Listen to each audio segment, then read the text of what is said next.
Hello, everyone, and welcome to this part of the conference. My name is Arianna Criscione, and I'm joined with Anne, who is currently in Sweden, and Niki, who is currently in Greece, and I will let them explain themselves in a second. But we will be talking about players and where we're going with the game and what we'll be doing. I'm so excited for you guys to be with us today, and hopefully this will be interesting and fun. So, Anne, can you tell us a little about your career, where you are, where you started, and what's your favorite color? My favorite color. No, it's green. Well, I have a long football playing career behind me. I finished my career here in Sweden 2009. I started my national team career when I was 15 for the Finnish national team, and then I played many years in the States and in college and in WSA, and then I moved to Sweden and played in Damallsvenskan in the highest division before I ended my playing career. After that, I've been coaching in different roles, and now I'm the general manager of the AIK in Stockholm. Awesome. Thank you, Annie. Niki, we'll pass it on to you. So first of all, my favorite color is blue. I'm Niki Michalopoulou, based in Athens, Greece. I'm actually a recent graduate from University of Athens in the field of administrative science and public law, with great interest in sports and especially in women's football. I serve women's football on and off the pitch, mainly on the pitch. For the last 4 seasons, I'm playing for Agia Paraskevi FC, which is a club participating in the first national division, which is the top tier here in Greece. I'm 22. I started playing football just before 6 years at the age of 16 because I hadn't a club to join. I was raised in an island in Greece where actually there was only a club there that was far away from my home. So the situation here is like this. We're having the first steps in the development of women's football. Of course, we have done some progress, but imagine that, I started playing just before 6 years because I couldn't join a club. So right now I'm joining a club. We're in the first division and we're waiting for the championship to begin. Awesome. Thank you both for being here. And my first question, just to kind of open the field, is what do you love about football? Niki. Niki. Okay, so we could talk. You definitely have something to say. Yeah, we could talk hours to think about what we love about football. But for me, football, first of all, gives life lessons. I've seen myself as long as I've been a footballer. I've challenged myself in situations that otherwise I wouldn't, have put myself into. And I really think that makes you stronger. Also, the fact that it's a team sport makes you realize that you may be good alone, but you can only do great things with your team. You cannot do alone great things. You need to cooperate. You need to see the whole vision of it in order to achieve great things, in order to win championships, etc. So, for me, actually, growing up, I loved football because of my brother. He was all into sports, and so I was also, because he brought me with him everywhere he went.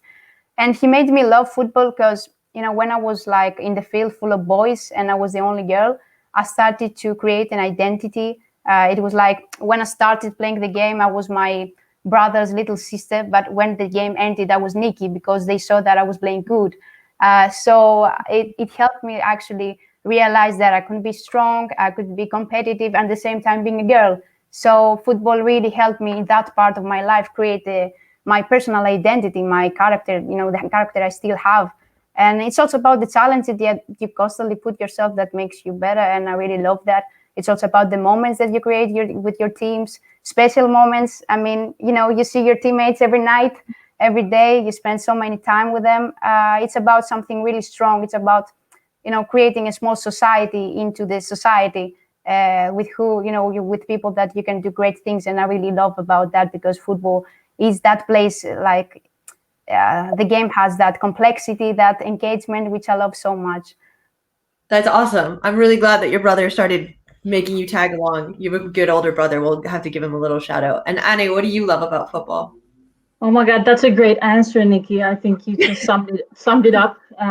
There's so many aspects. It's such a beautiful game. Of course, we all agree on that, but it's also a very complex game, which is it keeps your feet on the ground to realize that you cannot ever know everything about the game. It's such a complex sport.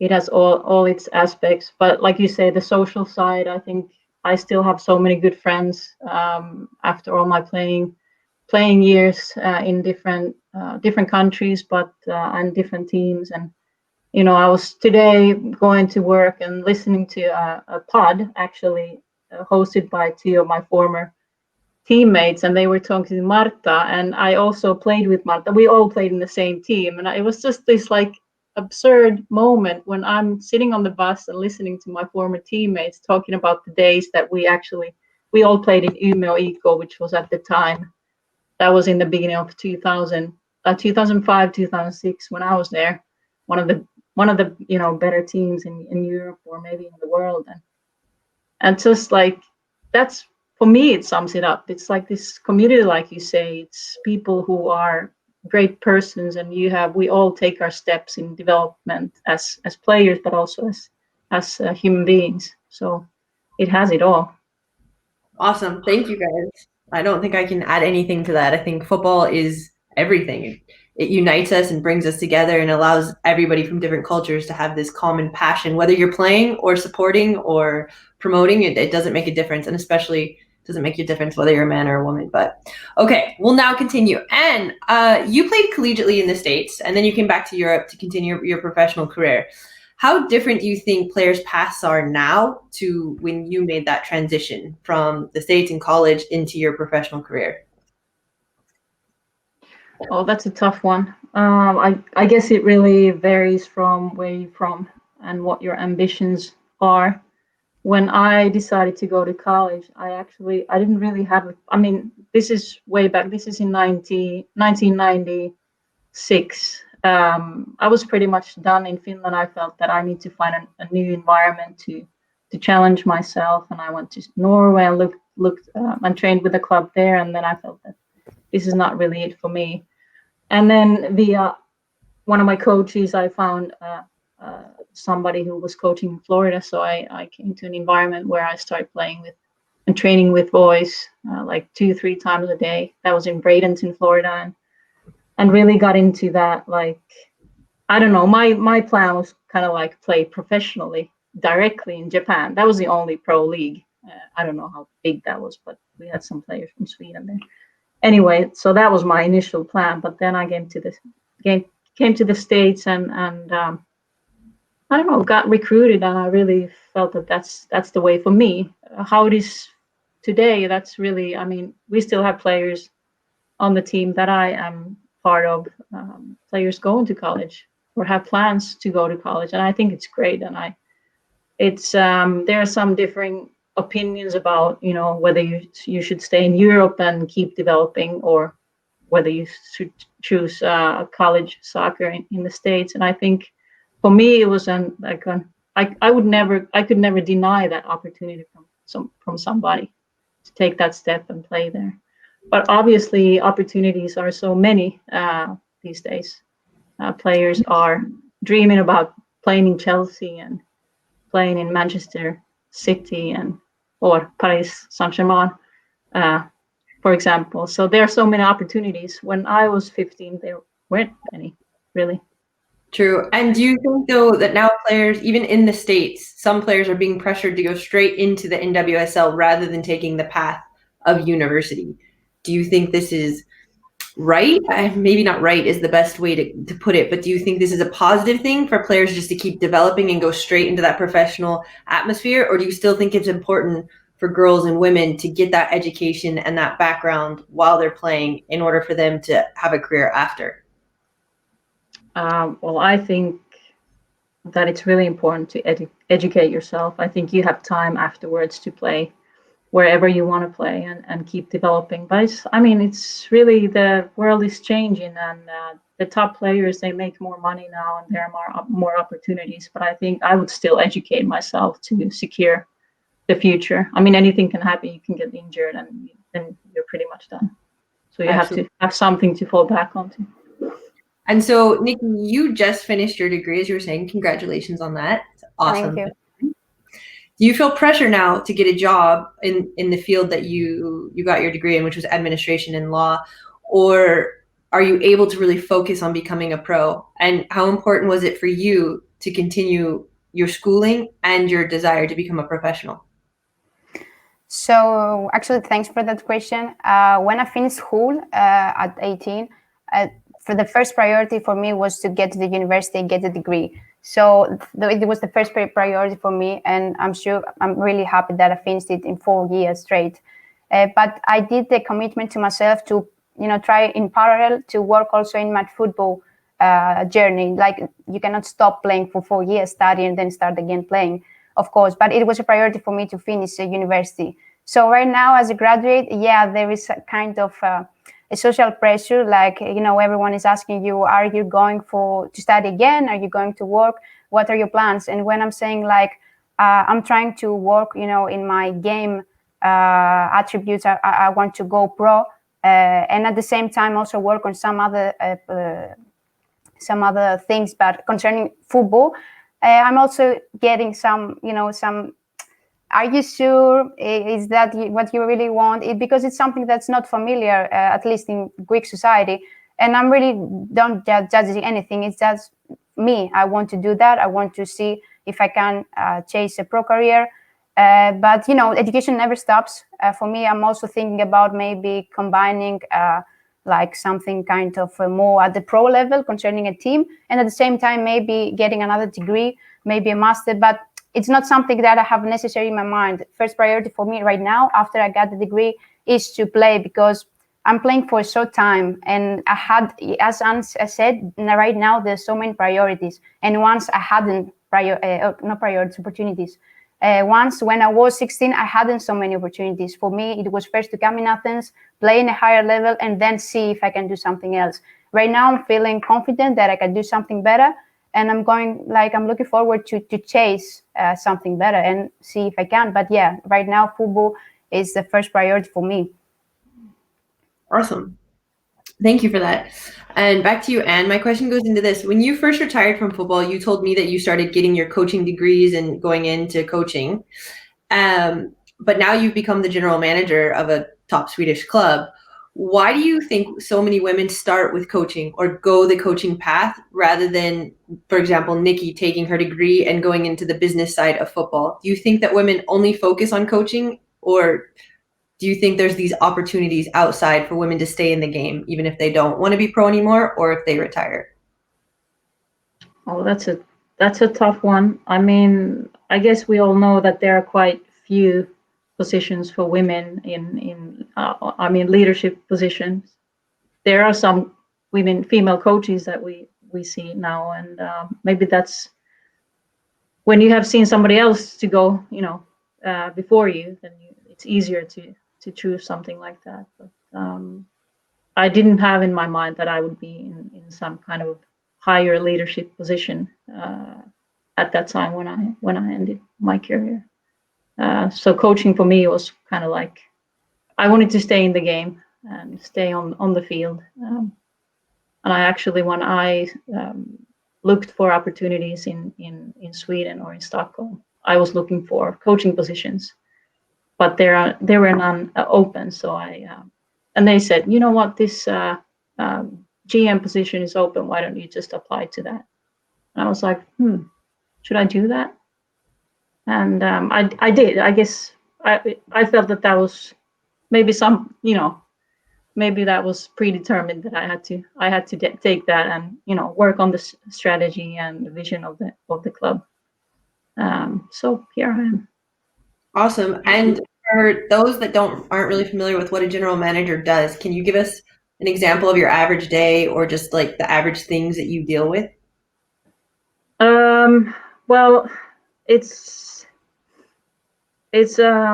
quite many things I deal with. It's basically seeing that we have the players in the team that we need. We have a roster, putting a roster together right now for the next year already, even though the season is still going on, planning for the future, putting together an organization around the team, the coaching staff, the medical team, and all those important people.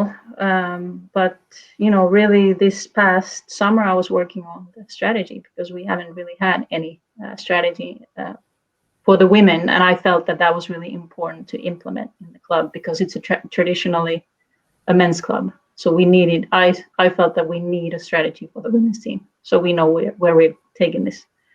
So those are some of the things that I do. Okay, awesome, thanks. And talking about strategy, Niki, do you have a strategy to become a pro and to get yourself on the national team? Yeah, of course. First of all, the thing I can do as a player is to train. And of course, to train, I'm not training just alone, thinking what can I do. I'm asking the right persons, and I'm really happy that I do have some persons that are helping me to elevate my game.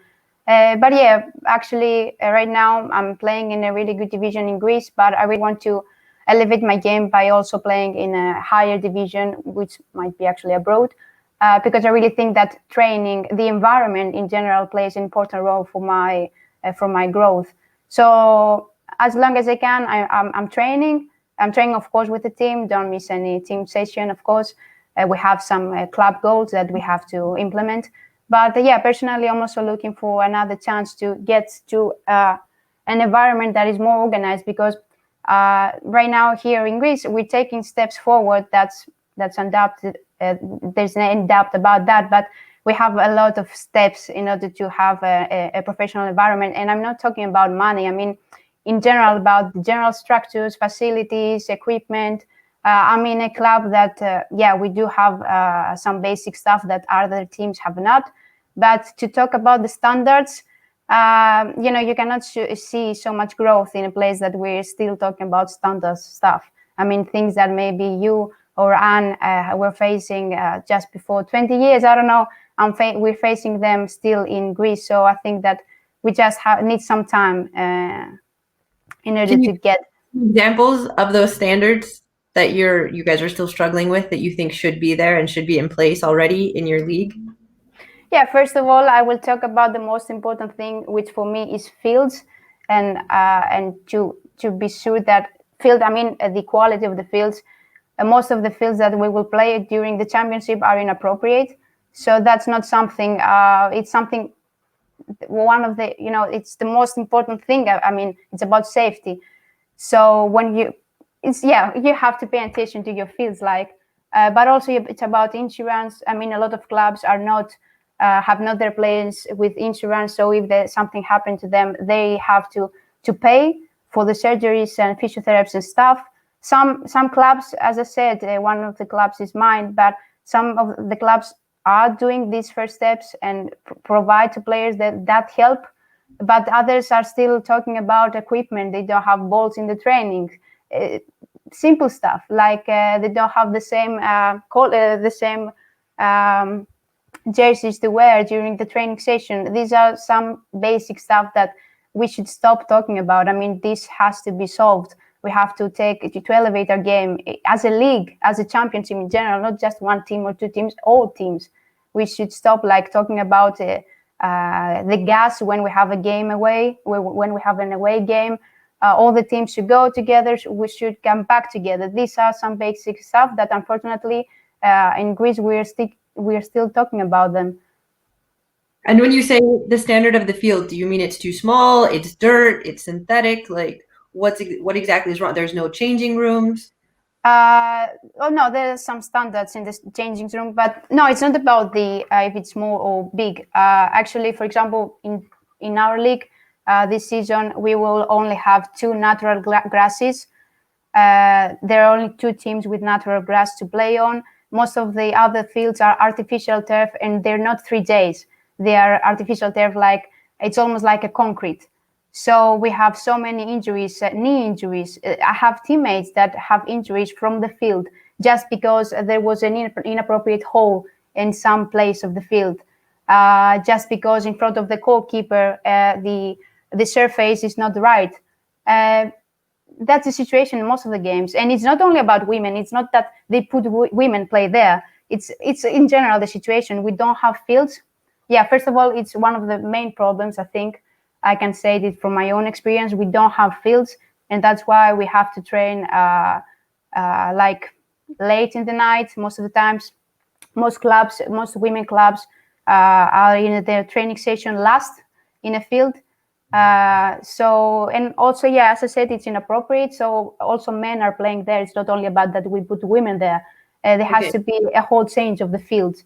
And I think that's the most important thing, to start from there, like the fields. Okay. Thank you. And Anna, though, can I just ask from Niki, do you know what the plan is from the federation to fix this problem? Or is there a plan? A specific plan about the fields? I don't think so. About women's football, yeah, federation has announced, actually last year, they announced the plan. As I said, there are some steps that had made, but we have way too long to get to our targets. I mean, for example, the federation started to support grassroots under 15, under 13, but in order to support them, they forgot us. For example, about the cup, that normally has been organized every year. 3 years in a row, they have organized a cup for under 60s, and they have cut it the women's cup. So I don't see progress made when you support grassroots and when you forgot women.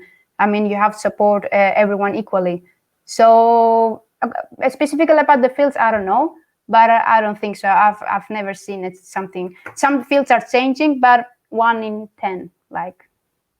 Yeah, I mean, it does really sound like what probably Arianna also, but what I experienced in growing up in Finland and being always not prioritized. I mean, that sounds like going back to 25 years in time, but still 2005 when we made our first appearance in European Championships in England, we were still wearing jerseys that were like, our goalkeeper, I remember, she had an extra large men's jersey. And I mean, all the clothes and just like everything, it was just big, and we were like embarrassed. And then the Swedish team, they were living in the same hotel. They had all the fancy gear, so they were like, they've been always ahead of the game, But now it's really changing. I mean, if we look at what's going on in Finland, they're really making progress. They are one of the first ones to have, or I don't know if it's one of the first ones, but if you compare it to Sweden, where we have Allsvenskan for men, and then we have Damallsvenskan, which is the women's Allsvenskan. In Finland, you have like this gender neutral league name now. So now Finland is ahead of the game instead of Sweden. Wow. So that's just an example. So things are going forward, and sometimes it takes time, but it takes an effort. And I think it starts by discussing and bringing these issues on the table. In Sweden, Anna, do you guys discuss a lot about fields? As it's so cold, I'm assuming most of your games are probably played on turf to allow you to play year round and continue. But I'm assuming that men play on turf quite a bit too. Is this an issue like it was in the World Cup in Canada, where they were arguing that women shouldn't be playing on turf? No, it's like, I mean, we play and train on turf. It's just most convenient for us, especially because of the weather and because of we have so many teams playing and training. Stockholm is also, we don't have that many pitches, so you have to really use everybody's training on that field. So would it be natural grass, it would be destroyed. So our men's team, they have their own training center, but they're also starting next week to play on the turf where we train and play. So it's just really dictated by the weather. Speaking of that, in Finland, they actually have like 30 or 40 indoor halls, like really nice ones with full size pitch and everything, training facilities, gym and stuff. Whereas in Sweden, we don't have any full size indoor halls, which we would need basically, at least up north. Okay. So I would like to add something about the pitches. Sometimes, first of all, it's really good to play on a natural pitch, but only if it is in a good condition. So sometimes I would really wish for some natural grasses to be converted into 3J artificial turfs. Because, yeah, as you said, Anne, it's a lot of teams are using the fields, so for the pitch to be an artificial, but good quality, it would be better than sometimes having natural grass, but not appropriate for a game. Yeah. Okay.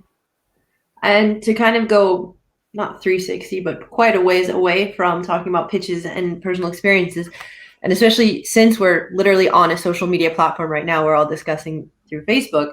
I wanted to kind of talk about how social media now is changing the landscape of football and what we're getting to see. Niki, previously you and I talked about not a lot of people get to see or talk about women's football because of social media. You can see what's happening in England. Like Anna, your players want to play for Manchester City and Manchester United, and probably because they get to see the social medias and what they're doing. So this question is for both of you, whoever wants to jump in first. How do you think social media is affecting the lives of players nowadays, for the positive and the negative? Niki, you want to start? Yes, okay. So Players' perspective. Without any doubt, there is a huge difference. Maybe Anne can say, can talk more about the situation that was before social media, that you lived more. For me, to have social media, you have the opportunity to see, to actually have role models, to be in touch somehow with your players, with your teams that you love, you want to follow. It's something great, and especially, for me, when I started playing football, actually when I didn't play football, I wanted to play football before the club. I was writing women's football in the search, Google search, and I couldn't get enough.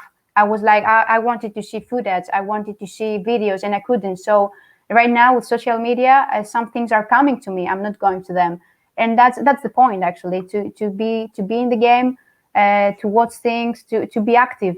And social media, have changed totally the game, especially concerning women's football, where the broadcasting is still not everywhere the same. It gives the opportunity for a player to inform about what she's doing without have a channel talk about her. So definitely a game changer. Okay, so you would say it's positive, Niki, where Anna, you and I have talked about this a little, and we kind of went with the negative aspects of what social media is showing us. I don't know. I think it depends on what aspect you want to like lift up. But I mean, it's so different now than what it was when I was growing up, and without any any role models to look up to. I didn't ever watch women's football. I mean, there were no games on. There was no internet. Oh my God, I feel like I'm so old. But now it's like it's everywhere. I can watch the games in the National Women's Soccer League or the English League or whatever. It does have positive sides. Obviously, it makes scouting scouting easier, and really for the players to know where the game is. Not that anything beats the actual experience, but so it's easier, and for the little girls and boys to also see women's games and women's women players or female players. Sorry. Okay, and do we have any negatives of what social media is doing to players? Well, we were talking earlier when we had our conversation a couple of weeks ago that you are really under a magnifying glass, as a player, and you're an official person, so it's there are some. I mean, we can see this more maybe right now with our men's team, whereas if it's not going well, then it's easy to attack. It's easy to attack anybody, I guess. When it's going well, then it's really no problem. But you're just so susceptible to criticism. I think criticism, the trolling, the negative, the comment. There's a lot going on in there that players have to deal with besides just playing. I think there's also an aspect, though, too, of sometimes I think we're getting an image of what we think soccer players or football players are supposed to be. And then you have to try to live up to this image, whether it's flashy clothes or big brands or how your image on social media is. And with that, I want to take it a little further, especially at this moment in time, to Anna. How important do you think mental health is for our players? And how can clubs provide resources for those players? Well, yeah, mental health is really important, of course, for all of us, and I guess that's where the social media discussion comes in. Also, how we we can protect our players from the negative sides, but also what we've been looking at in our club, and this is not really connected to the social media. It's more of the, like you said, you mentioned the image. It's so much about the image these days, because you have to be somebody, or you have to build this image of who you want to be, or who you would like people to see you as, instead of just being who you are.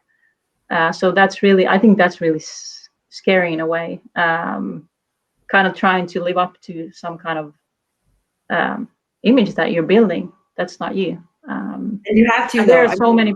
Sorry. I mean, I think we have to explain though too that from the professional standpoint, you have to create an image around yourself, whether you like it or not. You have to put yourself out there on social media if you want the sponsorship, and especially for women, you need the sponsorship in order to keep your career going, in order to build yourself. Without this image that you're creating or portraying, it's a lot harder to kind of get the followers, to get the sponsors, and to really keep going. I mean, without the financial backing, you can't become professional, as Niki, I'm sure you can promote. You're going to need to join a team, become pro sooner, or you're going to have to rely on your degree, which is a really good thing that you did. Really big on education too. Yeah, so you're really talking about branding yourself, actually. Exactly. And it's easier to like brand a player or give a player a sponsorship. Like we're talking about micro sponsoring. You have a player that is your, or if you take a team, it's like, it's not so, what's the word? I cannot, sorry, but you know what I mean? I would like to say, like, the talk about our digital persona, of course, is on the table, but that's something like more general concerning women's football. Yeah, of course, there is some pros and cons.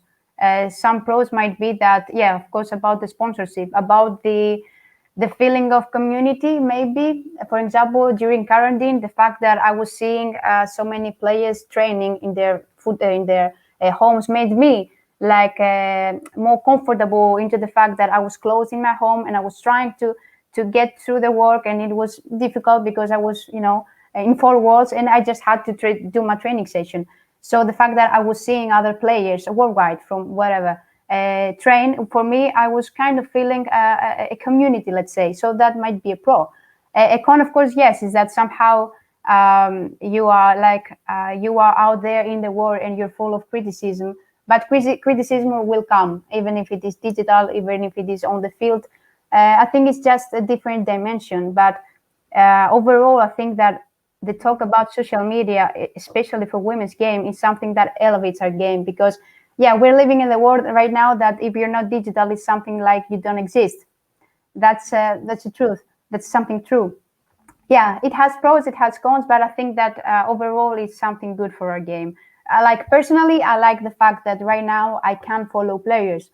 I couldn't before. I was searching for them, and I was getting nothing back on Google search. And right now I can open my Instagram and follow almost every player. Almost every player, every women player has an Instagram. So I like the fact that I can follow them. I like the fact that I can follow you, Arianna, on your Instagram, or I feel good about it. I don't know if that's bad, but I'm feeling good about it. No, I love your Niki. I'm sorry. Go ahead. We have faith back in the game and the love for the game again, just watching you light up talking about football, to be honest with you. Annie, go ahead. No, I was just wondering if Niki took part of this juggling of the toilet paper. Did you see that? Yes. No, I didn't. But viral. As a team, we have a group in Viber. So every time that a football challenge was on, we were sending videos. We were also challenged our coach to do so. He didn't, but anyway. So yeah, I don't remember. We did so many challenges during quarantine, and it was so good. Even in that way, we were engaged. We were talking to each other, sending videos. Yeah, but I don't remember about the paper challenge. Me, no, I didn't, but my teammates did. Awesome. I like it.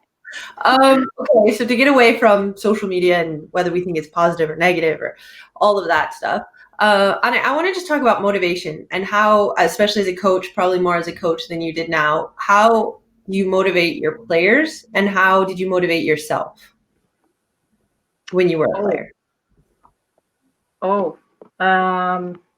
I mean, I think it's really important that the players have an intrinsic motivation. That's the most important thing. So you have that drive in you to get better and better. And actually, just coming back to that pod about Marta, and she was talking about how this podcast though. Like, give a shout out. Friends. What's that? What is the name of this podcast? So everybody watching maybe go check it out. No, it's in Swedish actually. It's by Johanna Frisk and Lisa Dahlqvist. Maybe you know those players. So they're so funny when they talk, and then they invited Marta now, and they were asking Marta all these questions about, like, you've won the best player of the world 6 times, and how do you motivate yourself? And she goes back to to the basics. Like, when I go to the training and to the match, I'll always try to do my best, always think about ways to get better and develop myself. And she still has that attitude, and she's 34 and one of the best, or maybe the best ever, of the female players. And I guess that's really the answer. To talk about myself, that's pretty much how I thought when I was training. I wanted to be better all the time, and trying to find challenging environments to be in, where I can play against or with players that are better than yourself. But to motivate players that you coach, I think it's really to let them realize the standards, to make the training sessions fun but also demanding. So it's always like it's always about the demand, less time, less space. How can you manage? What can you see? How much? So basically the game is about decision making in the end. What decisions can you make with reduced time and reduced space? So I don't know if I can answer that, but it's those things that I think about. Okay, no, that's fine. And Niki, how do you motivate yourself, especially playing in a country that's so difficult and you don't have people necessarily to look forward to or a professional league to join? What motivates you and what keeps you going now to want to become professional? That's a constant challenge, actually. It's good that even if as a league we're not professional, I do have some players that I look up to, even teammates, even in players from different teams. I really like, sometimes I'm thinking, like, in training session, I'm thinking like, oh, next Sunday, we're going to face here. Like, so come on, strong, play better. So, but yeah, it's a constant challenge, actually. A lot of times I'm trying to think like, my dreams, going back to little Niki, thinking some stuff that right now I have achieved, like playing in the top level of my country. So right now I'm thinking of making something greater, dreaming of something even better, and why not achieving it? So during the last years, I've seen that to want to do something in a pro level, even if you're not a pro, but wanting to go pro, there are a lot of ups and downs, back and forths, and actually there is a roller coaster. And so something that I do is actually, first of all, having, as I said, some goals, and always like write them down sometimes in a note, in order to remind it to yourselves to, when you're in your lows. I have actually, I'm really lucky to have some persons in my life that know me.